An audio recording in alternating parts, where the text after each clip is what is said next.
Aloha everybody, it is I, the great Clement, and today I'm going to do a vlog review. It's been a long time since I did one. I was actually planning on doing a gaming in 2012 video, but for whatever reason I just got lazy, and lazier, and lazier, and I was just like, and it's really rare that I have so much free time, and I'm not really doing editing for another LP or anything, so I'm just like, let's do a vlog! So, today I'm looking at Metal Gear Rising Revengeance. It's the new action game by Platinum Games, the people who made Bayonetta, and it's basically an action game set in the Metal Gear universe. It's no longer about stealth, although there are stealth elements in the game, but in this game you are playing as Raiden, who, as of Metal Gear Solid 4, was turned into a cyborg ninja. You have a samurai sword, and you can actually go into zoom-in mode to actually cut up things and make everything a shish kebab. You can go up to a car, slash, slash, slash, cut the car in half, make it fold into itself. You can go to a palm tree, boom, cut the palm tree down. You can go to melons that you find in certain levels, cut them in half, and oh look how juicy they look. Metal Gear Solid Rising, or Metal Gear Rising, it's not Solid. Metal Gear Rising Revengeance is a really solid action game that is really fast, really fun, and the story is so out there, so batshit insane, that it's one of those games I love describing to my friends. I love going to my friends and talking about how, yeah, I rented this game called Metal Gear Rising, so at one point you fight Cyborg Bill O'Reilly, and you have like this companion AI wolf who follows you around. It's just so silly. So in the vein of Bayonetta and Devil May Cry and games like that, it's an action game where you go up to soldiers with your samurai sword, you can do combos, you can do alternating combos, and you eventually level up the more you play the game by collecting all these different battle points, essentially, and finding new weapons by defeating bosses and stuff like that. You're constantly upgrading as you go through the game, and you're getting like a whole new slew of moves, like dodge rolls and stuff like that, and you just fight a whole bunch of crazy shit. Most of the time you're fighting like cyborg guards who you can cut up into pieces, and you can actually steal their cyber spinal cord. They have cyber spinal cords that refill Raiden's energy, so you have to like cut him in a certain way when you go into slash mode, and there'll be like this little hitbox on the body, and you want to like slash right in the middle so that his cyborg spine is exposed. Then you just press B and Raiden will grab it and juice up, and all of a sudden he's got like full health and energy again. And you're mostly fighting cyborg soldiers, but you'll occasionally run into like helicopters, the geckos from Metal Gear Solid 4, those honking cow-sounding like tank things. You'll run into all sorts of robots, essentially, and the boss fights in this game are insane. I love the boss fights. Right when you jump into the game, you're already fighting Metal Gear Ray. And I didn't expect that as the first boss fight. I saw it in like trailers and stuff, but I didn't think that would be the first thing I fought, and man, was that satisfying. Just seeing Raiden literally pick up Metal Gear Ray by its arm and like throw it over a building. Again, the cutscenes in this game are glorious. It keeps with Metal Gear tradition where like the cutscenes are going to be extremely long, and you have like codec people you can call in the middle of missions that have hours upon hours of dialogue to talk to you about, where they can just go off on a giant tangent about the smallest things. Like you'll just be walking around, call up Doctor, D-O-K-T-O-R, and he'll just tell you a big spiel about all the cyborg soldiers you're fighting and how, oh, don't worry, if you just decapitate them, they won't die because their circuitry is designed like that, blah, blah, blah, blah. You're not killing anybody, Raiden. You're just disabling them for a short period of time. You're not a murderer, Raiden. You know, you got all these codec people you can call constantly. The cutscenes are really long, and they are glorious, and they're all about supervillains, you know, just constantly talking about the war economy, and we gotta bring back the way things were when the Patriots were still around. Because this game takes place after Metal Gear Solid 4. You're not going to see Solid Snake in this game. He's referenced in the codec call, I think, but you never actually see Snake. You are playing as Raiden. It is his game, and we've always wanted this game, you know? Like, ever since Metal Gear Solid 1, my favorite character was Gray Fox. because he was a cyborg ninja who was really mysterious and deadly, and you come up to this one hallway in Metal Gear Solid 1 and there's just all these guards just dead. Some are cut in half and stuff, you know, just all of them are just murdered by this one guy with a samurai sword, and you're like, oh man, this ninja's tough shit, I gotta be careful when I go into that next room. And then you fight him and he's all, hurt me more, and stuff like that. But, we always wanted to be Gray Fox, the cyborg ninja, because the dude could pick up like a Metal Gear by like lifting it over his head to save Snake at one point. He's got a sword, he can cut up people into millions of pieces, and he had stealth camo, and he was just like really cool and badass. And so constantly we wanted a Gray Fox game, and they sort of almost gave us that with the VR missions for PS1, because in the PS1 game, VR missions, we could play as Gray Fox for a few missions, but, you know, we wanted like a cyborg ninja adventure, and we've always had cyborg ninjas in Metal Gear. You know, in Metal Gear Solid 2, we had a cyborg ninja. In Metal Gear Solid 4, Raiden became a cyborg ninja. And so finally, to play as a cyborg ninja and to be able to toss Metal Gears around and cut up people with your sword, thank you, Hideo Kojima, thank you. And in fact, if you've pre-ordered the game, you actually get a Gray Fox DLC costume, so you really do get to run around as Gray Fox if you want. They haven't released it on Xbox Live yet. I keep waiting for that. I want that costume, but I didn't pre-order the game, so I gotta wait till that DLC finally arrives. But, yeah, it just, as a game, it's super fun. You also have a samurai sword, but you constantly pick up all these different little sub-weapons as you go along the game. You can pick up rocket launchers and stuff for ranged fighting, and you can shoot them at people. You have, like, stinger missiles to lock onto people. You can pick up grenades and, like, EMP grenades, all sorts of different grenades to either sneak by enemies in a stealth kind of situation, or just to blow them up with regular grenades, or to scramble them and, like, deactivate them with EMP grenades and stuff like that. So you get a whole bunch of sub-weapons. And when you defeat all the bosses in this game, because once again, being a Metal Gear game, it wouldn't be appropriate if the bosses weren't some kind of unit with all these different code names who all have different magical powers, you know?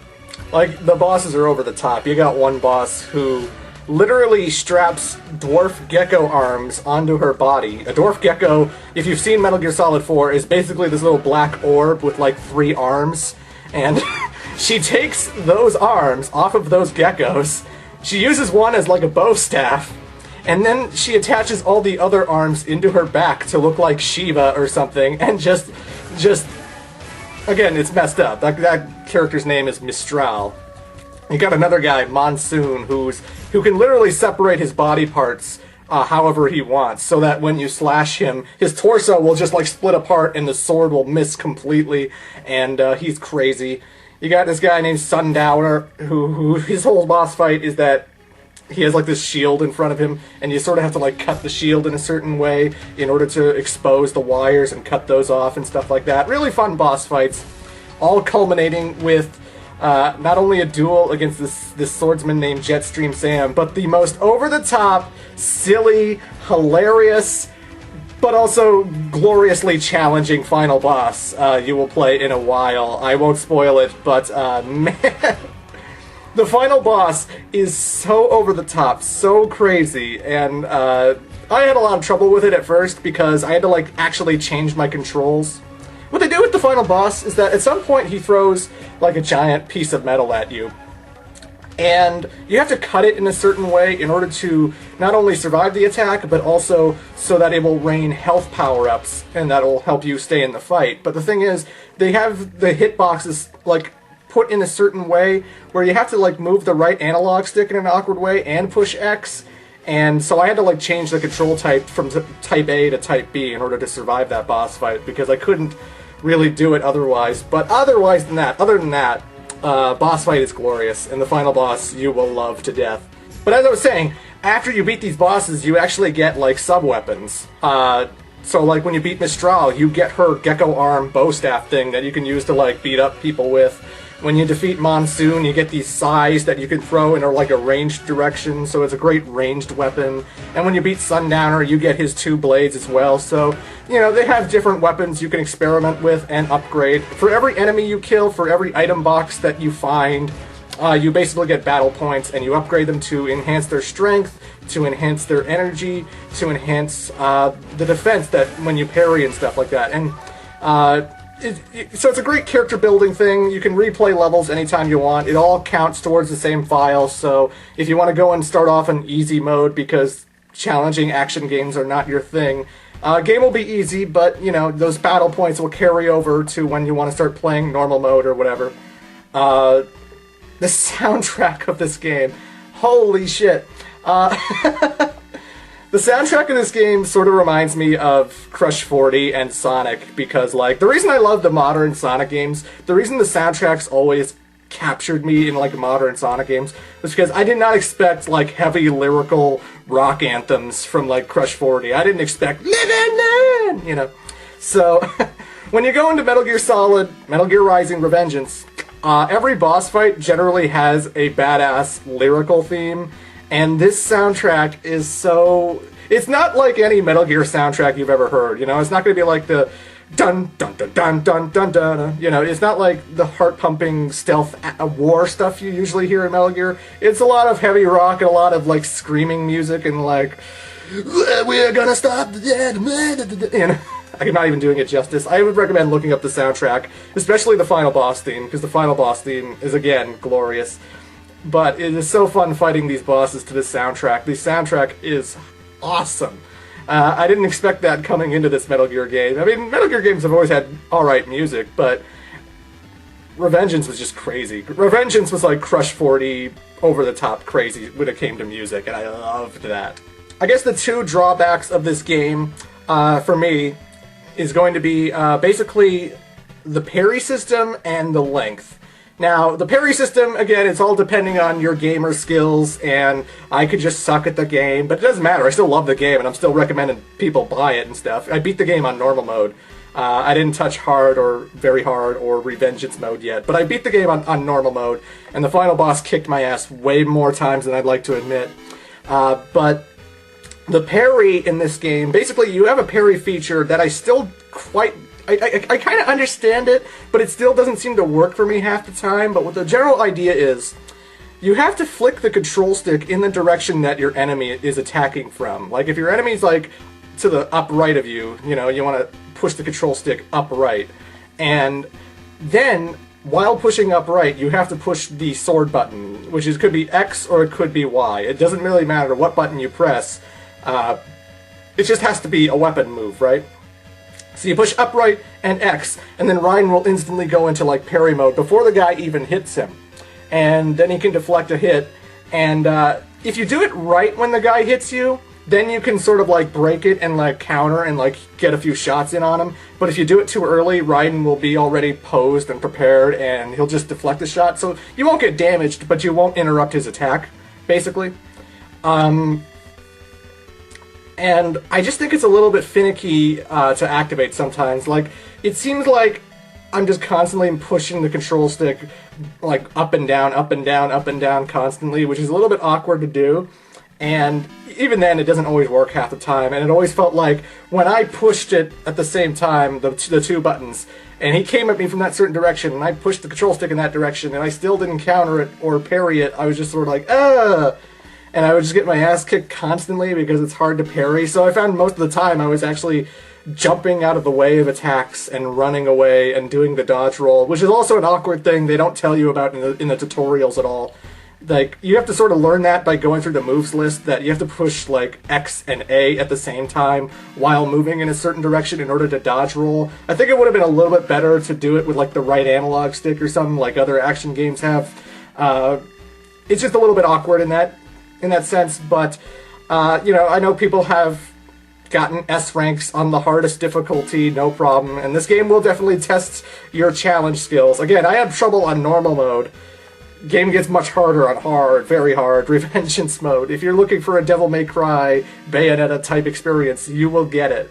This can be rather difficult, but it can be rather easy if you're just looking for the story. You know, if you pick easy mode, game's super easy. It auto-parries for you, and you never really have to worry about anything. The final boss goes down so sad.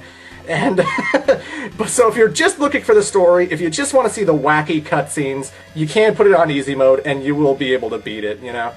And the other problem is, I guess, the length. And I don't see this as a big problem because it's all about replayability with this thing. You always want to replay the game and discover all of its secrets and unlock achievements and stuff. So you'll be playing it for a while. But the thing about this game is that it's really short. There are 7 chapters in the game, many of which are pretty short. Chapter 6, just a boss fight. Chapter 7, it's the final chapter in the game, and it's literally 2 areas, then a boss fight, and then you're done. Chapter 5 is literally you going through Chapter 3 again, but backwards. And admittedly, if you skip all the cutscenes and stuff, you could probably beat this game in like 3 or 4 hours. Maybe less. Maybe I'm adding way too much time onto that. But the general idea is, the cutscenes are super long, you can listen to codec conversations forever, and that will increase the game length. But if you're skipping all that, if you're skipping cutscenes, if you're just barreling through levels, you can really get through everything really quickly. Like, you can finish mostly every chapter in under 10 minutes. And, so it's a really quick game to speed through, and some people may be disappointed in the length. Of course, there will be DLC missions and stuff coming later. But, again, I just think it's all about the replayability. I think it's about trying the same game again, but now in a harder difficulty. Trying to go for those S ranks, because every time you're in a battle, after you finish that battle, it ranks you. It ranks whether you're doing a Zandatsu, which is pulling out the cyber spine from cyborg soldiers, whether you're getting damaged, whether you're killing them, because certain weapons you can unlock don't kill people, and then you can just do a non-kill run. And, you know, there's a whole bunch of unlockables. There's, like, VR missions in the game where you have certain tasks that you have a time limit to do. Like, you want to try and get the gold medal on every VR mission. Like, it's easy to complete a VR mission. It's easy to just regularly beat it. But in order to get the gold medal, you really sort of have to push yourself and test your gaming skills. And, you know, it will definitely be a fun experience. The story is glorious. It takes place sometime after Metal Gear Solid 4. The things that the villains are doing, especially in regards to the homeless children they are abducting, was so glorious. I was like, my jaw dropped and I was like, oh my god, this game is amazing. I love the plot. I love how silly the Metal Gear franchise has always been. Oh, wait, no, there's a third problem. The stealth sections suck. Okay, the stealth sections are not a big deal because you can get through the game if you get seen every time, and it's no problem. If you get seen by enemies in certain stealth sections, you just go into a fight, and the fights are the best part of the game. So I'm not like, oh, dang, he saw me. No, I'm like, yes, he saw me. I get to fight him. Like, sometimes I won't even care with the stealth sections, but, like, there are certain parts where, like, in order to not get seen, it's damn near impossible, and it doesn't really work well. You know, you just think that being the Metal Gear franchise, this is the one thing that would be guaranteed to work well, because it's stealth, it's sneaking around, and there's this one point, there's like an achievement for Chapter 7, right? It's, you have to get to the final boss without being seen. And it's only 2 areas, like I mentioned before, so it's not a big jog or anything, it's a very small, close-knit area. But there's this one final part where there are 2 guards, they're sort of like talking, you know, face to face to each other, and then they have like this other guard on this balcony, and they have a security camera in there as well, and if you try to go behind the guy on the balcony, he'll always see you. His peripheral vision will always catch you. And if you try sneaking behind one of the 2 guys facing each other, one of them will see you. And so you have this really awkward thing where you're trying to distract him with like, grenades or like slashing the camera and stuff so that one of them will come over to you, but there's only one guard that will come over to you, and I've been trying to get that achievement for a while just because I'm an achievement whore and I wanted to try the challenge, and it's damn near impossible. I can't sneak by those motherfuckers.